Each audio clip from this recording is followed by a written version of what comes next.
नमस्कार दोस्तों, Santoshi education IAS में आपका स्वागत है। जैसा कि आप लोग जानते हैं कि हम जो ये करंट अफेयर है का कुछ कर रहे थे, जो कि घटना 2024 का है। इसमें आपको क्वेश्चन फॉर्म में मिल जाते हैं, उसका एक्सप्लेनेशन भी मिल जाता है। ठीक है, तो बहुत अच्छा है, ये दृष्टि आधारित है। ठीक है, तो उसी का ये अपडेटेड वर्जन है जो कि कुछ फॉर्म में भी है और उसका एक्सप्लेनेशन भी है। उसको हम कर रहे थे, उस सिलसिले में ये आपका पार्ट 4 होने जा रहा है आज। ठीक है, ऑलरेडी हमने 3 पार्ट कवर कर लिए हैं, तो आप चाहें तो उसे देख सकते हैं। इसी चैनल के पेज में पड़ा हुआ है, प्ले लिस्ट के अलग से बनी हुई है। ठीक है, और साथ में दृष्टि आईएएस जो दृष्टि करंट कोई अफेयर है वो भी कवर किया गया है, आई दृष्टि जो आती है आपकी। ठीक है, तो और आप अगर चाहिए इसकी पीडीएफ तो आप टेलीग्राम से जुड़ के ले सकते हैं, जिसका लिंक आपको डिस्क्रिप्शन में मिल जाएगा। चलिए शुरू करते हैं बिना टाइम को आए हुए। हमने ऑलरेडी आगे के 3 पार्ट कर दिया है, ये 19 पेज तक हमने कर दिया है, आगे करने वाले हैं। ठीक है, तो आप ये ना जाने कि ये 19 पेज से कर रहे हैं, पहले पेज से नहीं किया है, तो ऑलरेडी हमने कवर कर चुके हैं वो 40 चीज़ें। सावित्री ठाकुर महिला बाल विकास मंत्री बनी है, उपयुक्त कथन में से कौन सा कथन सही है इसमें से? तो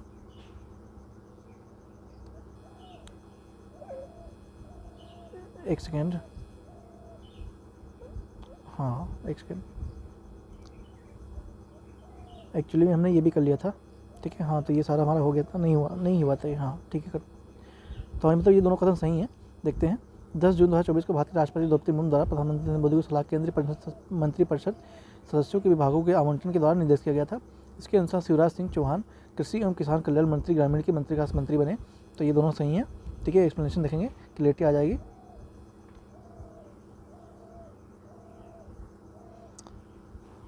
ये नए केंद्रीय मंत्रिपरिषद का जो गठन हुआ था उसको लेके क्वेश्चन है ये, किसके द्वारा? प्रधानमंत्री नरेंद्र मोदी की सलाह पर राष्ट्रपति द्रौपदी मुर्मू के द्वारा किया गया। प्रधानमंत्री मोदी निम्नलिखित मंत्रालयों को मिला है: प्रभारी कार्मिक लोक शिकायत एवं पेंशन मंत्रालय, परमाणु ऊर्जा विभाग, अंतरिक्ष विभाग, सभी महत्वपूर्ण नीतिगत मुद्दे और अन्य सभी विभाग जो कि किसी मंत्री आवंटित नहीं किए गए, वो सारे किसके अंदर हैं? मोदी जी के अंदर हैं। ठीक है, बाकी ये सब आप देख सकते हैं, ये लगभग पता है, इसमें एक्सप्लेनेशन की जरूरत है नहीं। ठीक है, तो इसको हम छोड़ते हैं, आगे चलते हैं। ठीक है, ये सब आप देख सकते हैं, बाकी पीडीएफ से आप पढ़ सकते हैं अगर आपको जानना है। बाकी इसमें कोई इंपॉर्टेंट है नहीं, ये लगभग सब आप लोग जानते ही होंगे। जून 2024 में स्वास्थ्य, परिवार एवं कल्याण मंत्रालय और रक्षा मंत्रालय के मध्य सशस्त्र बलों के समर्पित टेली मानस सेल स्थापित करने वाला हेतु समझौता ज्ञापन हस्ताक्षरित हुआ है। वर्तमान में देश के सभी राज्यों और केंद्र शासित प्रदेशों में कितने टेली मानस सेल कार्यरत हैं? तो इसमें प्रोजेक्ट में 51 है। ठीक है, कितने हैं? 51 है। देखते हैं क्या है। स्वास्थ्य एवं परिवार कल्याण मंत्रालय तथा रक्षा विभाग के मध्य समझौता हुआ है। दोनों मंत्रालय के मध्य समझौता ज्ञापन हस्ताक्षरित कब हुआ? जून 2024 में। किसके लिए हुआ? सशस्त्र बलों के लिए समर्पित टेली मानस सेल स्थापित करने हेतु किया गया। उद्देश्य का यह था कि जो पुणे में सशस्त्र बल चिकित्सा महाविद्यालय में 2 वर्ष की अवधि हेतु पायलट परियोजना के रूप में स्वास्थ्य एवं परिवार कल्याण मंत्रालय की राष्ट्रीय टेलीमेंट स्वास्थ्य हेल्पलाइन टेली मानस की देश सेल की संचालन में दोनों मंत्रालयों के बीच सहयोग के सहज बनाना इसका मुख्य उद्देश्य था। इस समझौते के ज्ञापन में सुनिश्चित हुआ कि सशस्त्र बलों के कर्मियों और उनके परिवारों का मानसिक स्वास्थ्य कल्याण हो। ठीक है, नेक्स्ट क्वेश्चन। 5 जून 2024 को खान मंत्रालय ने कब देश के 6 रोगों टीबी जो कि होता है उसका उन्मूलन दिशा में सहयोगात्मक समन्वित कार्रवाई करने के लिए स्वास्थ्य परिवारों के कल्याण मंत्रालय केंद्रीय टीबी प्रभाग के साथ समझौता ज्ञापन पर हस्ताक्षर किया है? तो 2025 में। ठीक है, खान मंत्रालय, स्वास्थ्य परिवार एवं कल्याण मंत्रालय के केंद्रीय टीबी प्रभाग के मध्य समझौता हुआ है। ये कब हुआ है? 5 जून 2024 को नई दिल्ली में हुआ। किसके लिए? जो 6 रोग जो टीबी होता है, ट्यूबरक्लोसिस डिजीज होता है, उसके उन्मूलन और दिशा सहयोग के संबंधित कार्रवाई के लिए ये सब किया गया है। मतलब उसको ख़त्म करने के लिए या उसको इलाज के लिए ये सारे समझौता ज्ञापन हुए हैं। यह समझौता ज्ञापन अंतर मंत्रीय सहयोग, राजनीतिक साझेदारी को बढ़ावा देगा। वर्ष 2025 में भारत में 6 रोग जो कि टीबी का उन्मूलन खारिज करने का रखा गया है। बाकी देखते हैं, टाइम बताएगा कि हम टीवी से याद पाते हैं या नहीं पाते हैं। बाकी अगर आपको वीडियो अच्छी लग रही हो तो चैनल को सब्सक्राइब कर सकते हैं।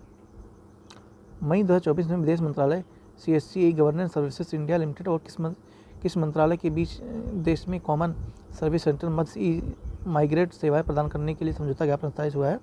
तो वो आपका इलेक्ट्रॉनिक एवं सूचना प्रौद्योगिकी मंत्रालय द्वारा किया गया है। देश के कॉमन सेक्टर CSC के माध्यम से माइग्रेट सेवाएं प्रदान करने हेतु समझौता किया गया है। इस संबंध में समझौता ज्ञापन हुआ है कि विदेश मंत्रालय, इलेक्ट्रॉनिक एवं सूचना प्रौद्योगिकी मंत्रालय और CSC e governance services India limited के मध्य हुआ है। कब हुआ था? मई 2024 में। ये माइग्रेट परियोजना की शुरुआत की गई थी मुख्य रूप से प्रवास जांच एवं आरक्षित देशों में जाने वाले श्रमिकों की सहायता के लिए ये सारी व्यवस्थाएं की गई थी। नेक्स्ट कहते हैं मई 2024 में किस देश ने वर्ष 2024-26 के लिए कोलंबो प्रक्रिया की अध्यक्षता संभाली है? तो भारत ने संभाली है। 2024-26 के लिए कोलंबो प्रक्रिया की अध्यक्षता संभाली गई है। किसने? भारत ने, मई 2024 में। कोलंबो प्रक्रिया क्या है? यह एक क्षेत्रीय परामर्श मंच है जिसपे एशिया के 12 सदस्य देश शामिल इसमें होंगे। ठीक है। इसकी स्थापना वर्ष 2003 में की गई थी। भारत इसकी स्थापना के बाद ही कोलंबो प्रक्रिया का सदस्य बना रहा।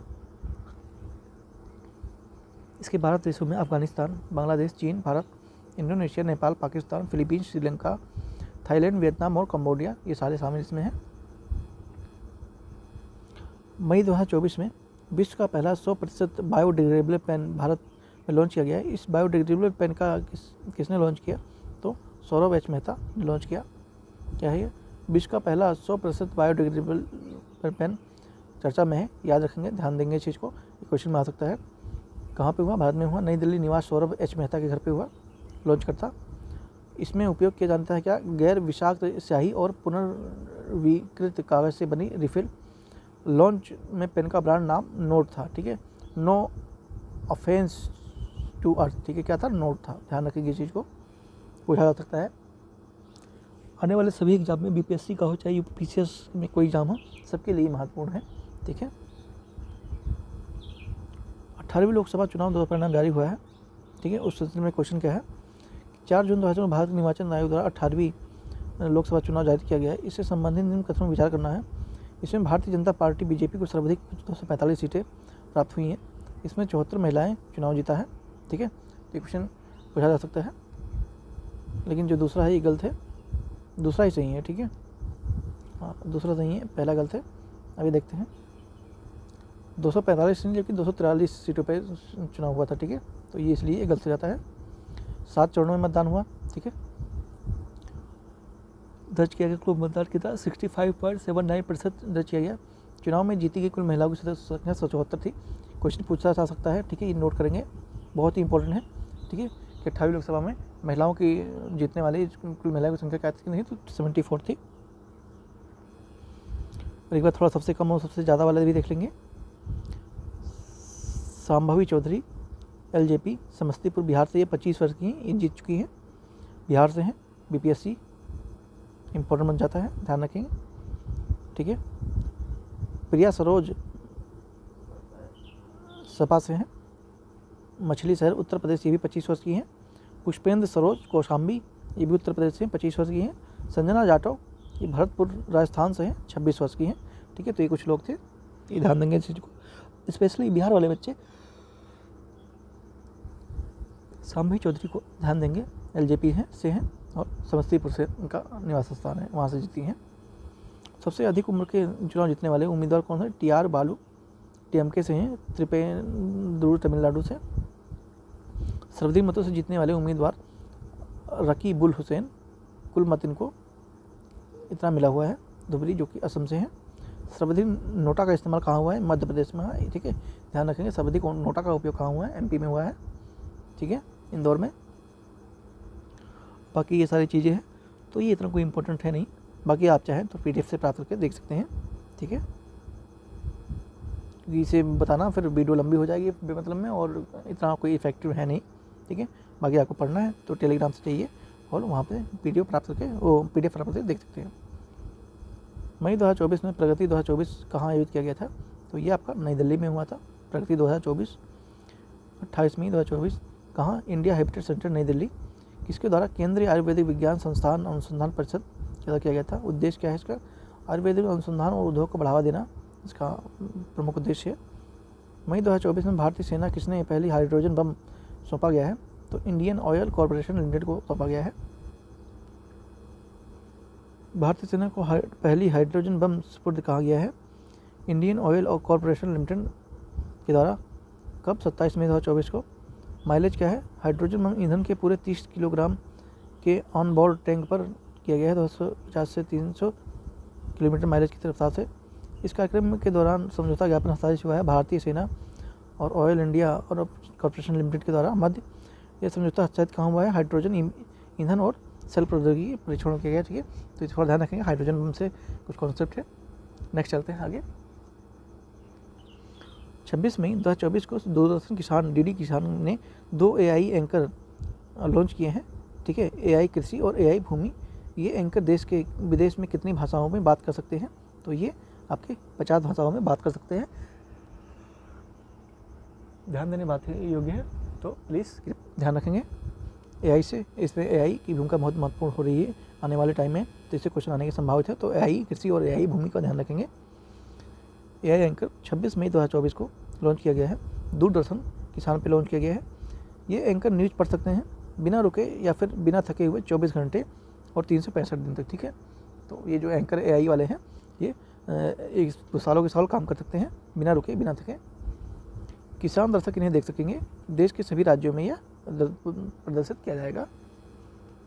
इम्पोर्टेंट है, वेरी वेरी इंपॉर्टेंट। ठीक है, VIP है एक तरह से, ध्यान रखेंगे इस चीज़ को। मई 2024 में 10वां विश्व जल मंच 2024 कहाँ आयोजित किया गया था? तो ये बाली में किया गया था। 10वां विश्व जल मंच 2024 कहाँ आयोजित किया गया था? तो बाली में किया गया था, इंडोनेशिया में जो कि है। ठीक है, किसके द्वारा लॉन्च किया गया था? तो इंडोनेशिया एवं विश्व जल परिषद के द्वारा लॉन्च किया गया था। ठीक है, किसके द्वारा लॉन्च किया गया था?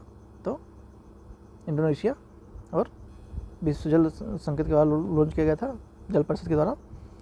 मुख्य विषय क्या था? साझा भविष्य, साझा समृद्धि के लिए जल, वाटर ऑफ शेयर्ड प्रॉस्पेरिटी। ठीक है, लेटेस्ट जीके देखते हैं। विश्व जल पर कहाँ है? विश्व जल परिषद कहाँ है? यह अंतर्राष्ट्रीय बहुधारक एक मंच है। इसकी स्थापना 1996 में होती है। मुख्यालय इसका मार्सिले जो कि फ्रांस में स्थित है।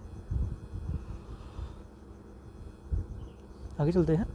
इंडिया स्किल 2024 से संबंधित निम्न कथनों पर विचार करना है। यह भारत की सबसे बड़ी कौशल प्रतियोगिता है, बिल्कुल है।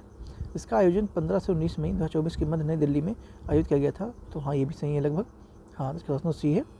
देखते हैं, इंडिया स्किल्स ऑफ 2024 भारत की सबसे बड़ी कौशल प्रतियोगिता है। ये 15 से 19 मई की मध्य होती है। कहाँ होती है? यशोभूमि द्वारका जो कि नई दिल्ली में है। ठीक है, इसके द्वारा कौशल विकास एवं उद्यमशीलता मंत्रालय के द्वारा भारत सरकार के द्वारा की जाती है। इसमें 30 से अधिक राज्यों और केंद्र शासित प्रदेशों के 900 से अधिक छात्र और 400 से अधिक छात्राएं विशेषज्ञ ने भाग लिया इसमें। मई 2024 में 26वीं आसियान भारत की वरिष्ठ अधिकारी बैठक 2024 में कहाँ आयोजित किया गया था? तो ये नई दिल्ली में हुआ था। 26वीं आसियान भारत वरिष्ठ अधिकारी बैठक 2024 में आयोजित किया गया था, नई दिल्ली में हुआ। आसियान भारत संवाद संबंधों के लिए सिंगापुर भारत का समन्वयक देश है। आसियान के सभी सदस्य देश आसियान में पर्यवेक्षक का दर्जा प्राप्त है। तिमोर लेप्चे वरिष्ठ अधिकारी और प्रतियोगिता के बैठक में भाग लिया गया है इसमें। ठीक है, जी कि इसमें रिलेटेड क्या है? आसियान एक क्षेत्रीय संगठन है दक्षिण पूर्व एशियाई देशों का। स्थापना इसकी वर्ष 1967 में हुआ। मुख्यालय इसका जकार्ता जो कि इंडोनेशिया में है। आदर्श वाक्य इसका है 1 विजन 1 आइडेंटिटी 1 कम्युनिटी। ठीक है, आसियान दिवस 8 अगस्त को मनाया जाता है, ध्यान रखेंगे चीज़ों को। नेक्स्ट चलते हैं। निम्नलिखित विचार करना है। मई 2024 में विश्व वन्यजीव अपराध रिपोर्ट 2024 प्रस्तुत की गई थी। विश्व वन्यजीव अपराध रिपोर्ट 2024 इस श्रृंखला का तीसरी रिपोर्ट है। विश्व वन्यजीव अपराध रिपोर्ट 2024 ड्रग्स एवं अपराध पर संयुक्त राष्ट्र कार्यालय द्वारा जारी की जाती है। ठीक है, तो आपके इसमें 3 ऑप्शन सही हैं। देखते हैं क्या है आगे। मई 2024 किसके द्वारा? ड्रग्स एवं अपराध कानून मंत्रालय कार्यालय के द्वारा किया गया है। ठीक है, रिपोर्ट का संस्करण ये तीसरा था। यह रिपोर्ट 2015 से 2021 के मध्य अवैध वन्यजीव व्यापार के बारे में जानकारी प्रदान करता है। रिपोर्ट के अनुसार गैंडा और देवदार वर्ष 2025 से 21 के बीच वैश्विक अवैध वन्यजीव व्यापार सर्वाधिक प्रभावित होने वाले पशु तथा पौधों की प्रजातियों से इसका है संबंध है। सर्वाधिक प्रभावित क्षेत्र कौन कौन से देख लेते हैं। प्रमुख अवैध पशु व्यापार का प्रतिशत कितना है? गेंडे का सींग 29%, पेंगुलिन का शल्क 28%, हाथीदांत 15%, ठीक है। ये व्यापार इसमें अधिक तौर पे हो रहा है, ठीक है। बीच में प्रमुख अवैध वनस्पति व्यापार में प्रतिशत कितना हिस्सा था? देवदार और अन्य स्पेंडलेस के जो वृक्ष हैं 47%, शीशम की लकड़ी 35% और अंगरवुड तथा अन्य माइरेटल्स की 13% में होता है, ठीक है, व्यापार अवैध रूप से। नेक्स्ट 8 मई 2024 को अंतर्राष्ट्रीय ऊर्जा विश्लेषण एजेंसी एम्बर द्वारा प्रस्तुत रिपोर्ट के अनुसार 2023 में भारत विश्व का तीसरा सबसे बड़ा सौर ऊर्जा उत्पादक देश बन चुका है, ठीक है, ये भी सही है। वर्ष 2023 में चीन विश्व और सौर ऊर्जा का सबसे बड़ा उत्पादक देश के रूप में शीर्ष स्थानों पर रहा है, तो आपका ये दोनों ऑप्शन सही है। एक्सप्लेनेशन देखते हैं, क्लियरिटी आ जाएगी।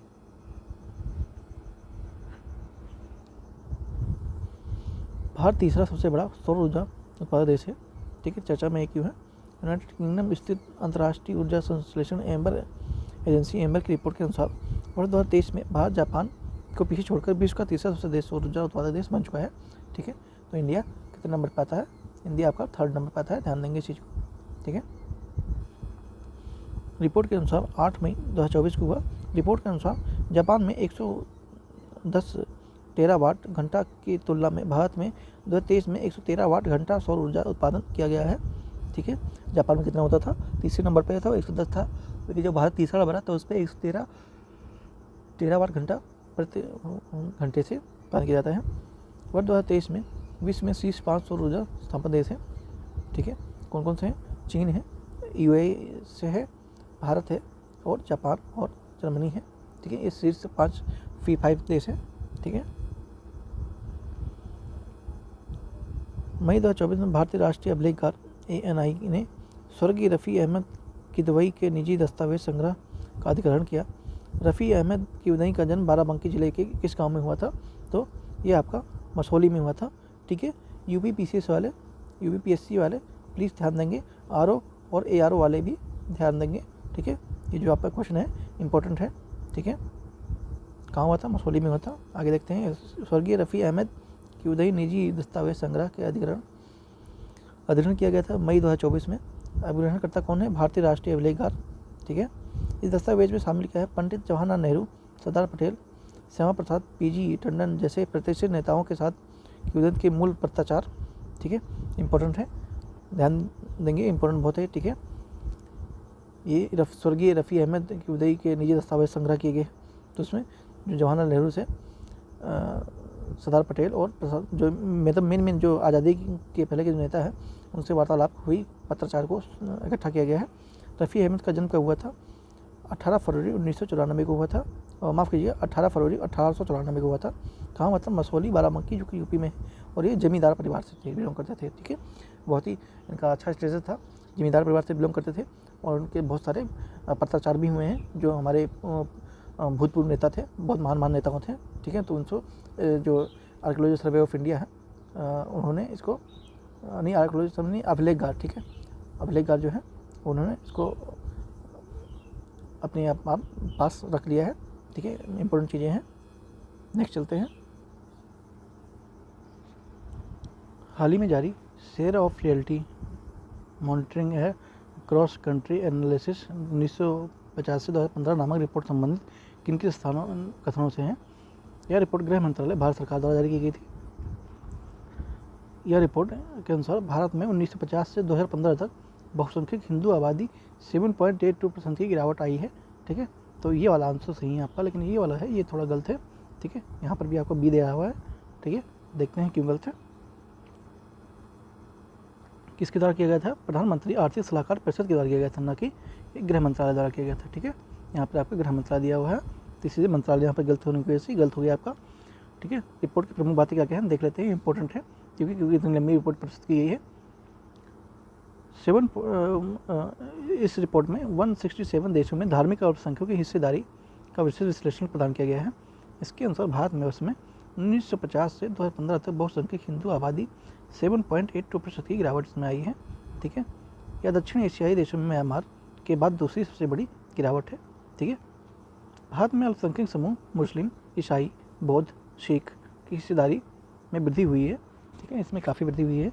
जबकि जो जैन हैं और पारसी हैं की आबादी में गिरावट दर्ज की गई, ठीक है। जैन और पारसियों की उसमें आबादी में गिरावट दर्ज की है।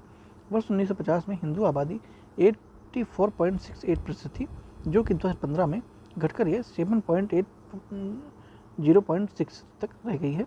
इस आबादी में देश में मुस्लिम आबादी 43.15% और ईसाई आबादी 5.38% की वृद्धि दर्ज किया गया है। ठीक है, मुस्लिम आबादी इसमें 43% बढ़ गया है। ठीक है, देख सकते हैं कितना बढ़ोतरी कर रहे हैं। बांग्लादेश में पाकिस्तान, श्रीलंका, भूटान और अफगानिस्तान में अल्पसंख्यक आबादी काफ़ी कम हुई है। वर्ष 1950 से 2015 के बीच वर्ग 180 देशों में बहुसंख्यक धार्मिक संप्रदाय की जनसंख्या औसतन 22% तक की कमी आई है इसमें। ठीक है, 27 अप्रैल 2024 को केंद्र सरकार ने अडानी विजिंघम पोर्ट की मंजूरी को भारत के पहले ट्रांसशिपमेंट पोर्ट के रूप में संचालित करने की मंजूरी प्रदान की गई है। विंझिम पोर्ट भारत के किस राज्य में स्थित है? तो ये आपका केरल में है। ठीक है, विंझिम पोर्ट के बारे में देख लेते हैं थोड़ा। इस पोर्ट में ट्रांसिट पोर्ट के रूप में संचालित करने को मंजूरी दे दी गया है। कब है? 27 अप्रैल 2024 को। किसके द्वारा? केंद्र सरकार के द्वारा। ये है कहाँ पे? ये केरल में है। और किसके स्वामित्व में आता है? ये अडानी ग्रुप के पास है।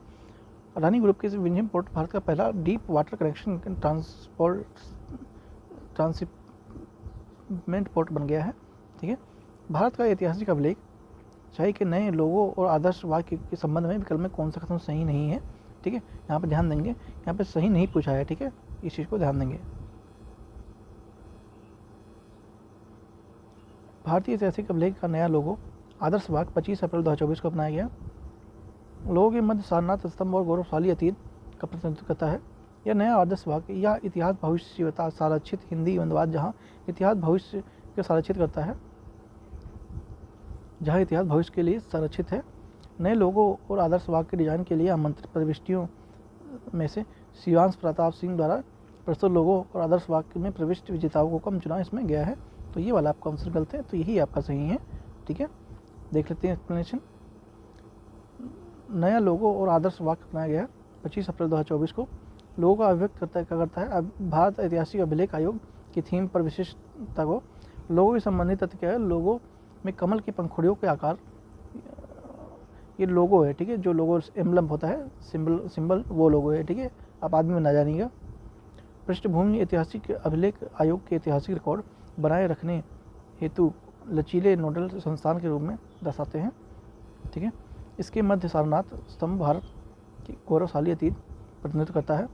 इस रंग की थीम के रूप में भूरा रंग का भारत के ऐतिहासिक अभिलेखों संरक्षण अध्ययन के सम्मान का संगठन के लिए मिशन को मजबूत बनाता है। आदर्शवाद इसका क्या है? ये इंपॉर्टेंट है, ध्यान रखेंगे। यत्र इतिहास भविष्य संरक्षित, हिंदी अनुवाद में क्या है इसका है? जहाँ इतिहास से भविष्य के लिए संरक्षित है। ठीक है, नए लोगों के आदर्श में वाक्य के डिजाइन के लिए आमंत्रित प्रविष्टियों में से शौर्य प्रताप सिंह द्वारा प्रस्तुत लोगों और आदर्श वाक्य प्रविष्टि के विजेता के रूप में इसमें चुना गया है। ठीक है, इससे रिलेटेड कुछ जीके हैं, उसको देख लेते हैं। भारतीय ऐतिहासिक अभिलेख आयोग की स्थापना 1919 में होती है। यह आयोग अभिलेखकार मामलों पर एक शीर्ष सलाहकार निकाय है। ठीक है, यह अभिलेख के प्रबंधन और ऐतिहासिक अनुसंधान के लिए उसके आयोग पर किसके परामर्श देने हेतु रचनाकारों, संरक्षकों और अभिलेखों के उपयोगकर्ताओं का एक अखिल भारतीय मंच के रूप में कार्य करता है। ठीक है, किसके? भारत सरकार के। ठीक है, तो हमने इतना कंप्लीट कर लिया है। ठीक है, बाकी हम नेक्स्ट वीडियो में करते हैं ना, वीडियो लंबी हो जाएगी। ठीक है, और आप लोगों को अच्छा भी नहीं लगेगा। ठीक है, तो इसलिए आप यहीं रैप अप करते हैं, बाकी नेक्स्ट पार्ट में देखते हैं। और चैनल पर नए हैं तो सब्सक्राइब जरूर कीजिएगा, वीडियो पसंद आई हो। बाकी PDF के लिए आपको मैं बता चुका हूँ, PDF टेलीग्राम से प्राप्त कर सकते हैं, जिसका लिंक आपको डिस्क्रिप्शन में मिल जाएगा। Thank you so much.